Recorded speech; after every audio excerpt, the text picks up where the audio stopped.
Halo traders, di video kali ini saya akan bahas tentang bagaimana cara kita trading dengan menggunakan Elliott Wave yang digabungkan dengan Fibonacci. So, stay tune.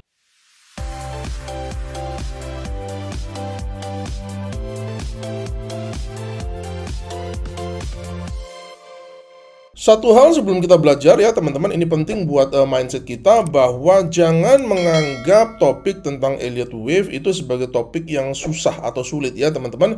Karena kalau Anda berangkat dari mindset seperti itu, maka belajarnya juga justru akan lebih sulit ya teman-teman. Jadi bayangkan aja, Elliott Wave ini sebenarnya sesuatu yang memang sangat simpel sekali. Beberapa waktu yang lalu saya sudah mengupload video tentang Dow Theory ya teman-teman. Jadi sebenarnya Elliott Wave ini sebenarnya adalah versi yang agak lebih precise daripada Dow Theory. Jadi jika Anda paham Dow Theory, akan menjadi lebih mudah bagi Anda untuk memahami teori Elliott Wave ini. Seperti yang Anda lihat di chart ini ya teman-teman, jadi Elliott Wave itu dia sebenarnya adalah pola 8 wave ya. Jadi 5 wave itu disebut sebagai motif wave.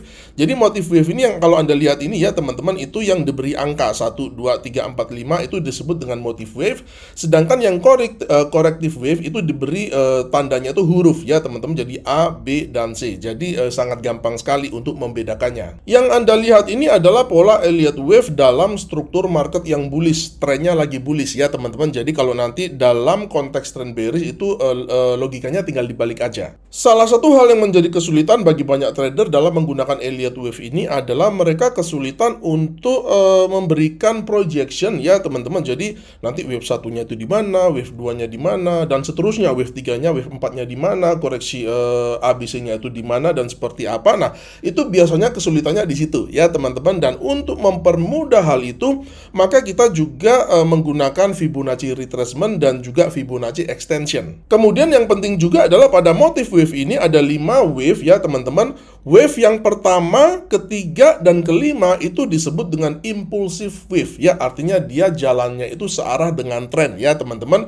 Sedangkan wave kedua dan keempat itu juga disebut sebagai corrective wave karena dia arahnya itu berlawanan dengan tren utamanya, which is bullish. Sebenarnya secara teori Elliott Wave ini memang cukup rumit ya teman-teman. Jadi cycle-nya itu ada 8 atau 9 cycle, saya agak lupa ya, sampai super cycle, grand super cycle, dan seterusnya, yang dia itu siklusnya bisa sampai puluhan tahun ya teman-teman. Akan tetapi menurut saya itu tidak applicable bagi kita sebagai retail trader untuk trading kita sehari-hari.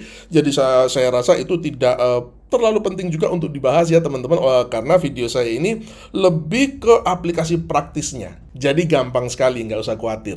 Kemudian di sini ada 3 aturan penting ketika kita bicara soal Elliott Wave ya teman-teman. Jadi wave 2 tidak boleh lebih rendah dari wave 1, wave 3 tidak boleh menjadi wave impulsif yang terpendek, kemudian wave 4 itu tidak boleh masuk area wave 1 ya. Nanti ini waktu kita jelaskan satu-satu, ini nanti kita akan lewati, jadi kita akan pelajari lebih dalam untuk hal ini. Oke, sekarang kita akan bahas step by step mulai dari wave 1 ya teman-teman. Jadi wave 1 ini adalah wave yang pertama ya, ini diberi angka 0 awalnya ini ya teman-teman. Jadi ini adalah wave 1, which is dia adalah wave yang impulsif ya teman-teman. Kemudian dari wave 1 yang impulsif ini kemudian dia mengalami koreksi ya, correction wave ya, which is dia adalah wave 2 ya teman-teman. Ingat tadi wave 2 adalah wave koreksi ya. Nah, banyak trader itu dia kebingungan, ini wave 2 ini proyeksinya di mana ya, bagaimana cara menghitungnya dan segala macam ya.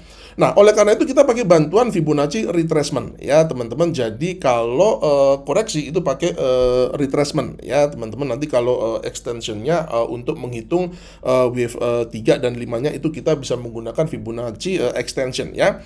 Oke, kita pakai Fibonacci retracement ya teman-teman. Kita hitung aja dari titik nolnya ini ya ke puncaknya angka 1 ini ya teman-teman. Maka untuk wave 2 itu biasanya dia ada antara 38,2% sampai 78,6% ya. Jadi kalau ada dia proyeksinya ada di area-area tersebut ya teman-teman. Nah, areanya cukup besar ya, jadi saya kira tidak terlalu sulit untuk menemukannya ya teman-teman. Nah, yang tidak boleh, ini perhatikan ya teman-teman, yang tidak boleh adalah yang tidak boleh adalah ketika wave 2-nya itu ya teman-teman, wave 2-nya ini dia tidak boleh lebih rendah daripada angka 0 ini. ya teman-teman ya. Kalau sampai wave 2-nya ini dia lebih rendah daripada titik 0 ini, maka kita bisa mengatakan bahwa hitung-hitungan Elliott wave-nya itu sudah tidak valid. Selanjutnya kita akan bahas wave 3 dan wave 4 ya teman-teman. Seperti tadi yang sudah saya katakan, ketika kita bicara soal impulsive wave, itu kita dalam menargetnya, dalam memproyeksikannya, itu kita bisa mendapatkan bantuan dari Fibonacci extension ya teman-teman. Jadi kita klik aja Fibonacci extension ini ya teman-teman di TradingView trend based Fibonacci extension ya, kita klik ini aja. Kemudian kita ngukurnya itu dari 0 ini ya teman-teman, kemudian ke wave 1 ya, ke wave 1 kemudian ke wave 2 untuk next point-nya ya. Nah, maka kita akan mendapatkan proyeksi wave 3-nya ini ya teman-teman, itu di sekitar area 1.61,8 Fibonacci extension-nya ya. Jadi dia kurang lebih di area sini ya teman-teman, itu untuk proyeksi target untuk wave 3-nya. Selanjutnya kita akan cari wave 4-nya ini ya teman-teman, which is dia adalah sekitar 38,2 Fibonacci retracement dari wave 3 ini ya teman-teman. Jadi kalau kita hitungnya begini ya teman-teman, dari angka 2 ini ke angka 3 wave 3-nya ya teman-teman, maka wave 4-nya ini kita bisa proyeksikan itu jatuh di area 38,2% ya. Jadi dia di sekitar sini ya teman-teman. Kalau mau persis itu kita tarik sedikit ke sini ya, seperti itu ya teman-teman. Akan tetapi nanti tentu saja pada prakteknya tidak akan atau tidak perlu juga kita terlalu precise gitu ya teman-teman. Nanti pastinya dia akan lebih dikit atau kurang dikit. Saya kira itu kita bisa akomodasi. Yang jelas adalah yang tidak boleh itu kalau wave 4-nya ini dia sampai masuk ke area wave 1 ini ya teman-teman. Jadi kalau misalkan di sini, nah udah nggak boleh tuh ya. Jadi ini udah nggak valid ya teman-teman. Jadi antara wave 4 dan wave 1 ini dia nggak boleh overlap ya teman-teman. Jadi itu prinsip yang penting. Nah kita kembaliin ke area 38,2%-nya ini. Gampang ya teman-teman, udah cepet nih, nggak kerasa kita sudah sampai di wave 5 ya teman-teman. Jadi gimana cara mendapatkan wave 5 itu lebih gampang lagi ya teman-teman. Jadi wave 5 itu untuk mendapatkannya proyeksinya itu kalau saya simpel banget ya teman-teman, karena wave 5 itu biasanya panjangnya ya dari 4 ke 5 ini ya teman-teman, itu biasanya dia kurang lebih sama dengan wave 1 ini ya teman-teman, atau biasanya juga ada variasi extension atau extended, itu biasanya dia 1,618 kali dari wave 1 ya. Jadi misalkan kalau dihitung-hitungan pips aja supaya mungkin teman-teman agar bisa lebih gampang dalam mencernanya gitu ya. Seandainya wave 1 ini adalah panjangnya 100 pips, maka wave 5 ini biasanya juga 100 pips ya teman-teman. Atau kalau misalkan 1,61,8 kalinya itu 162 pips ya. Kita bisa meratakan membulatkannya seperti itu. Jadi sangat sederhana sekali. Yang pasti adalah bahwa wave 3 itu tidak boleh menjadi wave impulsif yang terpendek. Kemudian kita masuk ke fase corrective wave-nya, yaitu ABC-nya ini ya teman-teman, which is ini sangat simpel sekali ya. Jadi setelah dia ke wave 5 ini, maka terjadi koreksi ABC ini ya teman-teman, ABC. Nah, koreksi ABC ini sebenarnya itu dia adalah koreksi, misalkan yang kita di wave 4 dan wave 2 ini ya teman-teman, sama-sama koreksi. Akan tetapi ABC correction ini dia dalam skala yang lebih gede gitu ya. Jadi koreksinya itu lebih gede daripada wave 4 dan wave 2. Tapi basically dia adalah koreksi ya teman-teman.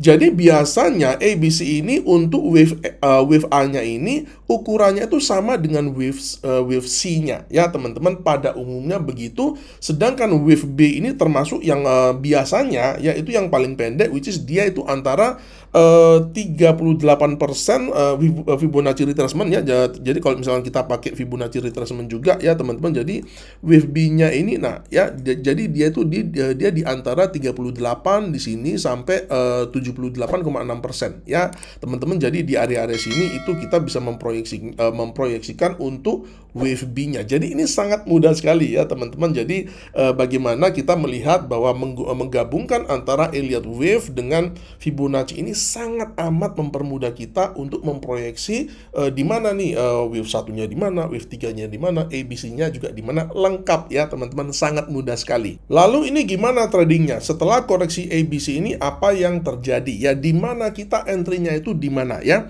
Jadi sebelum kita masuk ke situ ya teman-teman, tadi kan saya sudah bilang bahwa bahwa ini adalah contoh Elliott Wave yang bullish ya. Jadi ini kita harus melihatnya dalam sebuah rangkaian tren yang bullish ya. Setelah terjadi ABC koreksi ini ya teman-teman, untuk siklus idealnya itu adalah dia kembali akan membuat fase motif yang baru lagi di sini ya teman-teman, seperti itu. Nah, dia akan membuat fase motif lagi yang baru seperti ini ya. Jadi setelah ABC correction dia membuat 1 2 3 4 5 wave motifnya itu lagi ya teman-teman. Nah, dari contoh seperti ini ya teman-teman, kita juga seperti yang tadi saya sudah singgung bahwa sebenarnya Elliott Wave ini dia juga dia sifatnya tuh fraktals ya teman-teman. Jadi di dalam wave itu ada wave kecil-kecil ya teman-teman. Jadi misalkan seperti ini ya, misalkan seperti ini wave 1 yang ini ya teman-teman, sebenarnya dia tuh ada wave-nya begini ya. Wave 1, wave 2, wave 3, wave 4, wave 5, 1, 2, 3 ya. Jadi pada masing-masing itu ada wave yang kecil-kecil itu ya teman-teman. Dan kalau kita melihat yang seperti ini, maka kita juga bisa melihatnya seperti ini, bahwa wave 1 sampai 5 ini sebenarnya dia hanya merupakan satu bagian dari wave 1 yang agak gede gitu ya teman-teman.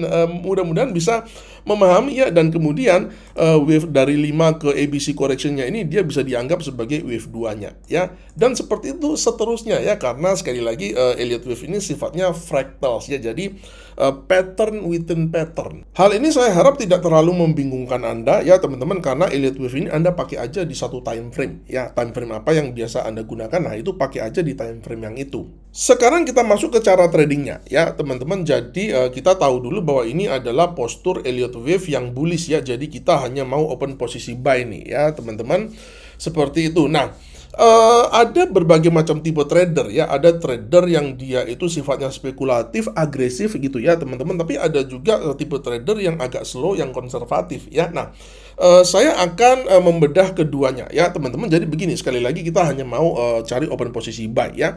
Bagi trader yang spekulatif atau yang agresif ya teman-teman, dia bisa open posisi buy-nya itu kira-kira di sini ya teman-teman ya, kira-kira di sini nih. Nah ya, ketika dia sudah setelah dia melewati apa namanya wave kedua ini ya teman-teman, ketika dia lewat sedikit di sini, ini mungkin ada bullish engulfing, atau di sini mungkin ada fractalnya, ada breakout di minor resistance gitu ya teman-teman. Nah, Anda bisa melakukan open buy di sini.